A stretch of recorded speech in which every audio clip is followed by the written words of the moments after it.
Hello guys, welcome back to my channel. I'm back with yet another video with my Duke 790 aka Scalpel. In this video I'm going to talk about my ownership experience. It's been around 1 year 1 month I've been owning this bike. I took the delivery in March 2020. To be honest, it's been kind of a roller coaster experience owning this bike because of the challenges that I have faced throughout the year in 2020. You are aware if you have already watched my previous videos. If you're new to this channel, I will give you the brief explanation about what all the challenges that I faced in the next part of this video. And I have made some notes, guys.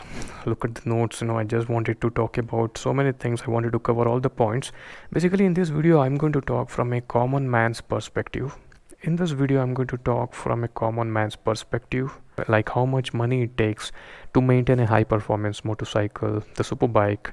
Not only this, any superbike for that matter, and what all the challenges you might face while you're owning the superbike, and what all things you have to keep in your mind before investing your hard-earned money on a superbike, right?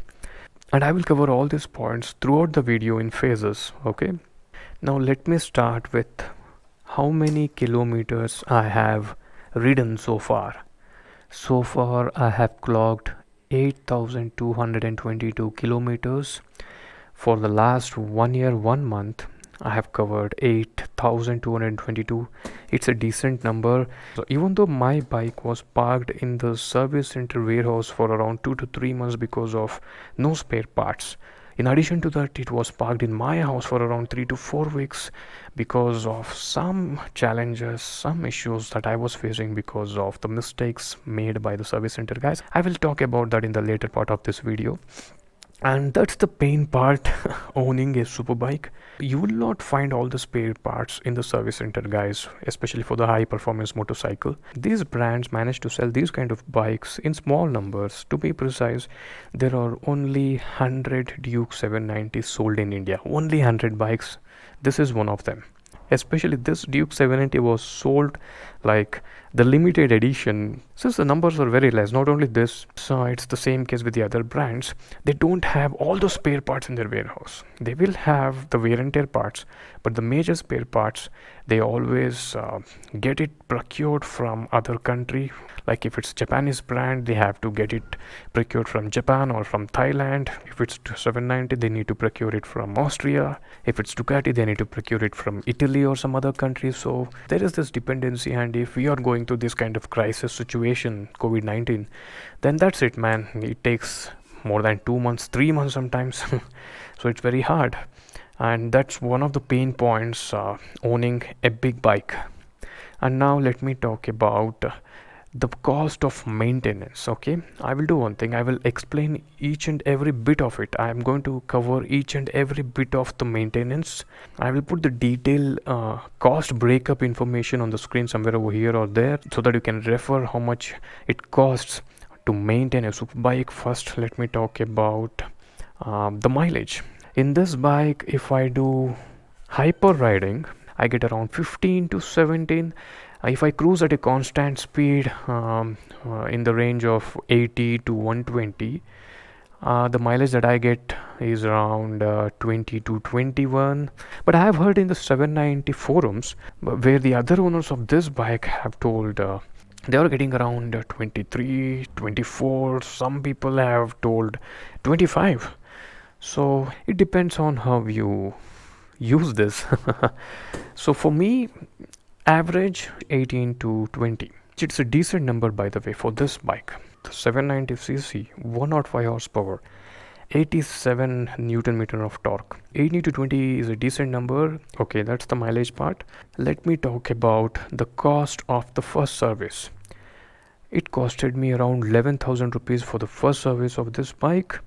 I have made a separate video on that in 2020 itself. I shared the service bill, everything. Let me put that video iCard somewhere over here on top of this. 11,000 is quite expensive, right? And that's the same number for the next service, and the additional cost might add on to it based on the parts requirement, right? So 11,000 is the service cost. Now let me talk about brakes.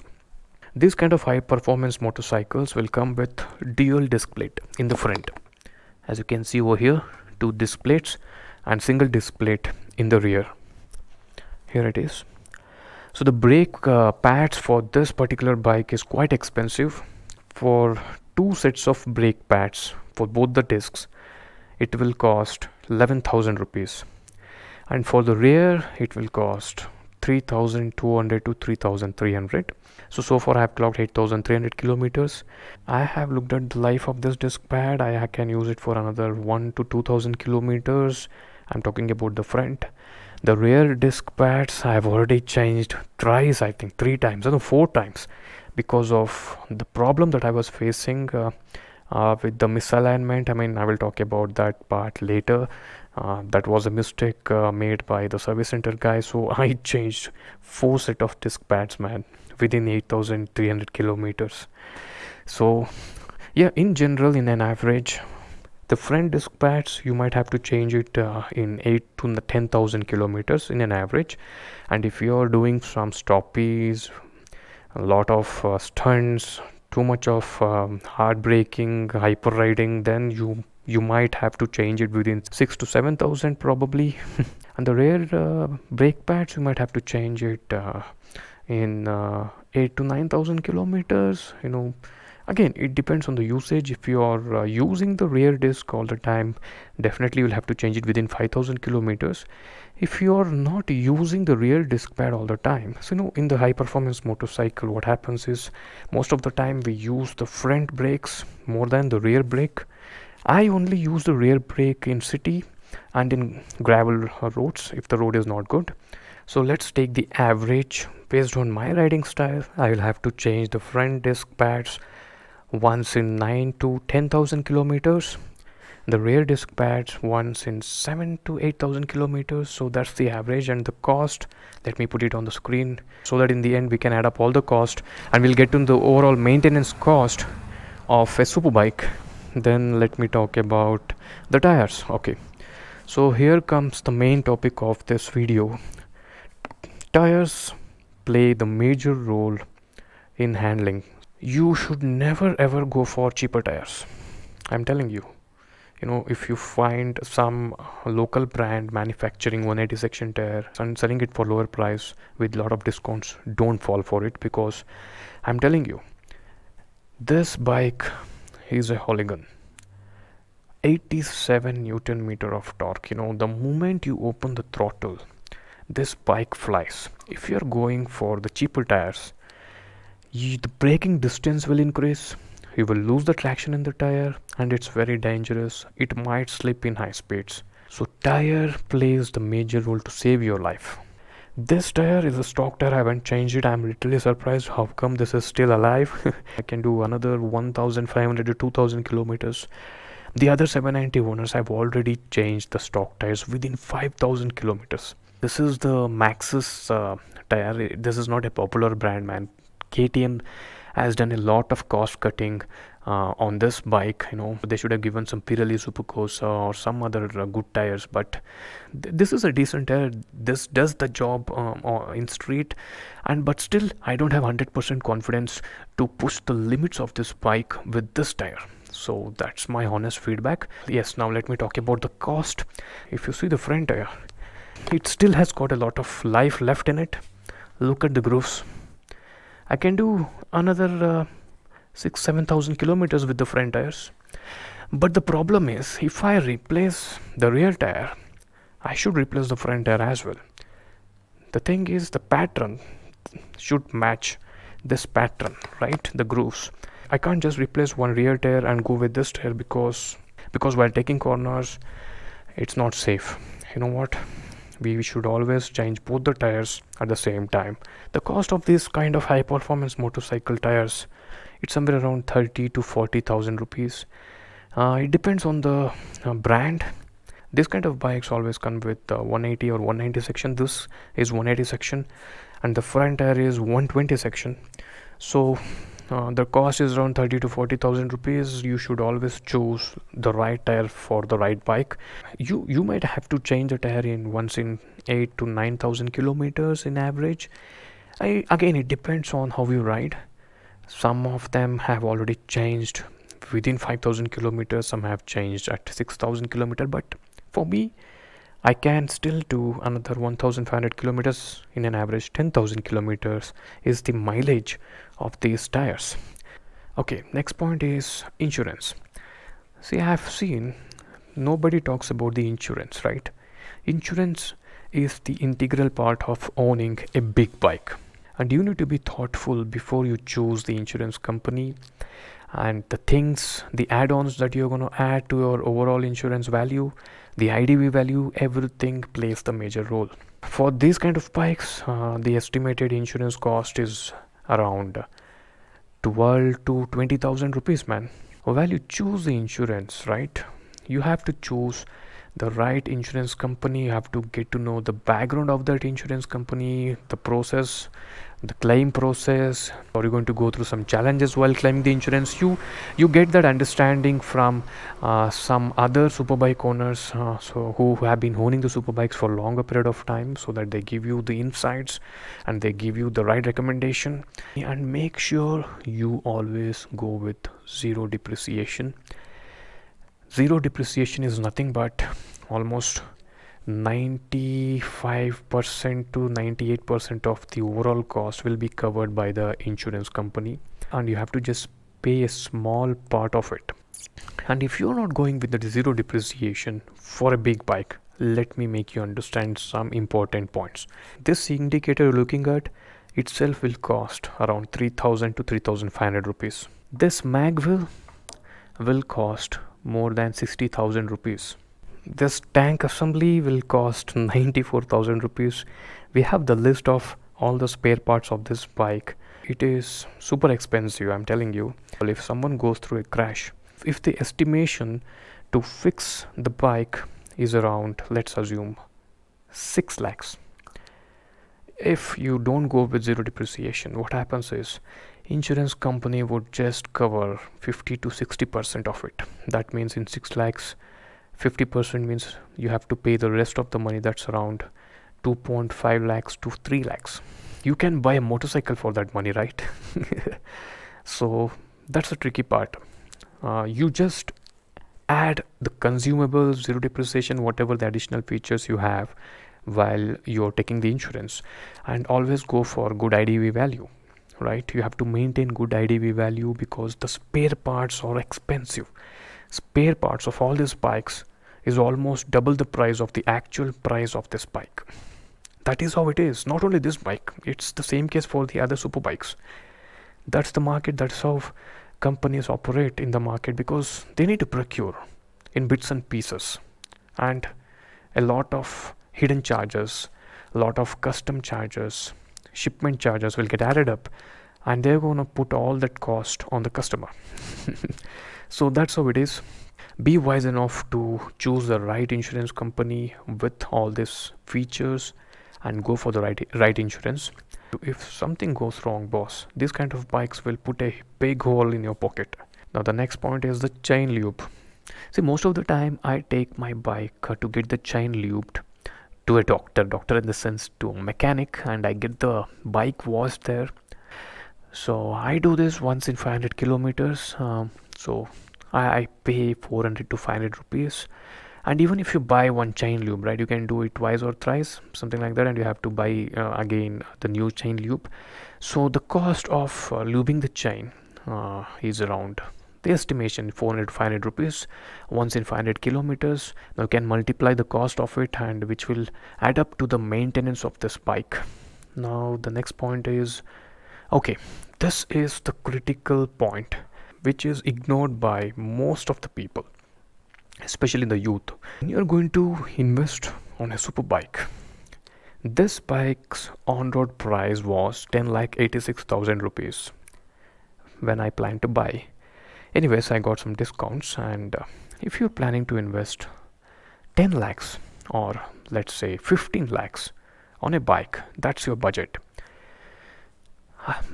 At least 7 to 10% of that investment should be kept aside for your body gear, the safety gear I'm talking about. If you're riding a high performance motorcycle, you should have the proper riding gear. One fall will cause life-threatening injuries. I'm not saying riding gear will save the life. All I'm trying to say is it will avoid major injuries.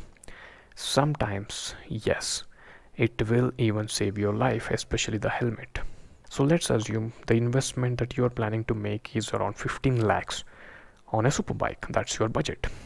Out of the 15 lakhs, you have to add another 80,000 rupees or 1 lakh just to buy the proper riding gear. That is a critical part of owning a superbike. You have to invest on your gear. If you have a gear, if it is not of good quality, you have to buy new gear. So my investment on the gear is probably around 80,000 rupees. It differs from owner to owner. If you're rich, obviously you will buy a helmet worth 80,000 rupees or 1 lakh. So it depends. At least minimum, I'm talking about the minimum budget that you have to allocate to buy the safety gear after you buy a high performance motorcycle. Whatever the budget it is, at least 8 to 10% of the budget should be kept aside to buy the riding gear. It's like an insurance, guys. It will only protect you when you fall, right? It's like an insurance. The investment is nothing but the insurance. And the same goes to the bike, right? The insurance is going to cover when you go through a crash. So same goes for the riding gear. So that's again the insurance on you. See, that's about the riding gear. I just wanted to cover that part. And the next point is about the accessories that you may have to install to your bike. Some of the accessories are most common, like I haven't installed it, the sliders, the fork slider, the engine protector. Those accessories are not there in my bike. I'm just giving the example. The windshield is very much required for my bike, man. This is a naked bike and we go through a lot of wind blast and a lot of buffeting while we are riding. So this does a decent job. This is a tiny little windshield, but it's okay till 110, 130. It's fine. Post that, the same case when we have to go through a lot of wind blast. That's common in all the naked bikes. And you can do some other modifications or the accessories that you want to install. That's up to you. The radiator guard and this paddock stand, just go and buy a good quality paddock stand, a good brand, from a good brand, because the paddock stand is very much required. You should have it at home if you want to check the pattern, like if you feel there is some wobbling, or if you feel the things are not going good with your bike, if you have such kind of ambiguity in your mind, then this is a very good thing. You can put it on the paddock stand and go through all the observation, and it helps you in so many other ways. Like you can do the chain loop with ease, and if you want to remove the tire, if you're technically sound, you can do some servicing part also with the paddock stand to an extent. In my opinion, this you must have it, the paddock stand. This I would again recommend it. This is a very good ram mount, and for navigation, if you're going on the ride, like long rides, you can use it. This is very sturdy and it's not gonna break your mobile. Your mobile will not even fall even at high speeds. See, the pressure is not there on your mobile. You can just pull this thing with one finger, so there is no pressure points on your mobile and your screen is not gonna break. So this is a very nice ram mount. The quick grip, that is what they call it. Product is available online on some of the website. You google it, you will get it. So very good. This and this very much required, and all the other parts. The slider, you should have it. I haven't installed it yet. The cost for this is around 6,000 rupees. This alone is around 5,000, and we get a key to lock this, that is around 750, somewhere around 5,800, and this was around 4,000 rupees, I think. The windshield costed me around 7,800 or something. The sliders will cost me another 8,000. The sliders, in the sense, we can install the slider to this part and over here. So accessories, you might have to install some accessories when you buy a super bike, just in case you go through a fall. The sliders will protect some of the major parts of your bike, like the axle, and the engine part, a radiator and all. I just calculated the overall estimated maintenance cost of Duke 790. It's almost 1,25,000 rupees for every 10,000 kilometers. See, that is how it is. If we calculate each and every bit of it, we'll arrive at the exact number. That's the maintenance cost of this bike for that price. I know you might be wondering now, thinking, why so much investment? Why do we need to spend so much money on this machine? What's the point? See, it's a tricky thing. It's based on one's personal preference. If you're thinking from business standpoint, if you're thinking from saving the money, investing the money on something to grow the money, to double the money, something like that, then that's a different mindset. We must have such plans. We need to save the money. That's a different discussion altogether. But why so much investment on this machine? What's the return on investment? The reason for the investment on this bike is the moment you open the throttle, right, you forget about everything. That fun factor, that riding pleasure that you go through, that's a different experience, can't be explained. One will understand who has gone through such kind of experience. So that's the reason for the investment, to do this all the time. This is one of the rarest bikes to own. You know what? Only, as I mentioned earlier, only 100 bikes in India. It's kind of a special feeling to have one in my parking lot. The design itself is different. It's just that we love owning this kind of bikes. It's the passion and it's a thing, man. It can't be explained. It's a personal thing, right? It depends on one's preference. You might like Mahindra XUV 500 or Audi or Jaguar or some other cars, or some of them like the super bikes. I'm one of them. So you got to know the overall maintenance cost of this bike. It's almost similar with other big bikes, and if you're going for a little class bike, a little more cost will add up because you get the lesser mileage in the little class bike. I do have a lot more things in my mind to talk about. I do not want to make this a lengthy video, so I will do one thing. I will make a separate video on an important topic. The topic is all about the things you really need to keep in your mind before you're going to invest on a high performance motorcycle, a big bike. That's about the servicing part, the expertise in the service center, the challenges that you might face while owning the bike, how to deal with the challenges, and before going through all those challenges, how to select the right bike before investing on it. There are certain things you need to keep in your mind. You need to practically know and understand the ground reality. It's gonna be a productive topic that I'm going to talk in my next video. So stay tuned, guys, and you will see me in my next video. Till then, take care. Bye bye.